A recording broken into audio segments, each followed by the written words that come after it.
O Partido Veciños Independentes da Pobra denuncia a baixa execución orzamentaria dos presupostos do Concello. O seu portavoz considera que se tratan duns orzamentos inflados. O pasado martes, día 13, o Pleno Extraordinario da Pobra aprobou de forma inicial os orzamentos para este 2022. A nova formación política Veciños Independentes da Pobra, encabezada por Eloi Sobrido, considera preferible ter un documento actualizado xa que o anterior presuposto é de 2018. Sen embargo, Sobrido apunta que a mellor opción tería sido presentar os do 2023.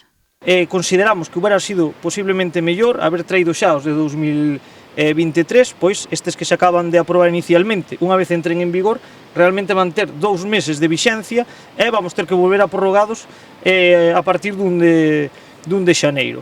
Respecto ao como denominan os que gobernan, os tres partidos que están no goberno, denominan de histórico. Para nós o que é histórico é a gran cantidad de actuacións de inversións que xa tiñan que estar feitas en anos anteriores e que non están, que estamos falando de casi 2 millóns de euros. Vou citar algunhas para que a xente se dé de conta do que estamos falando.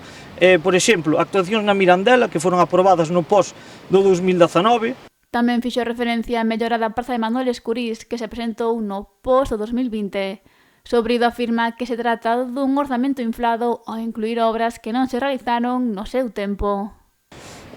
Respecto no propio presuposto, tamén no informe de intervención, ven o que levamos denunciando nós moitísimo tempo, en diferentes foros, que é a baixa execución presupuestaria que fai este equipo de goberno dos presupostos. Por que digo isto?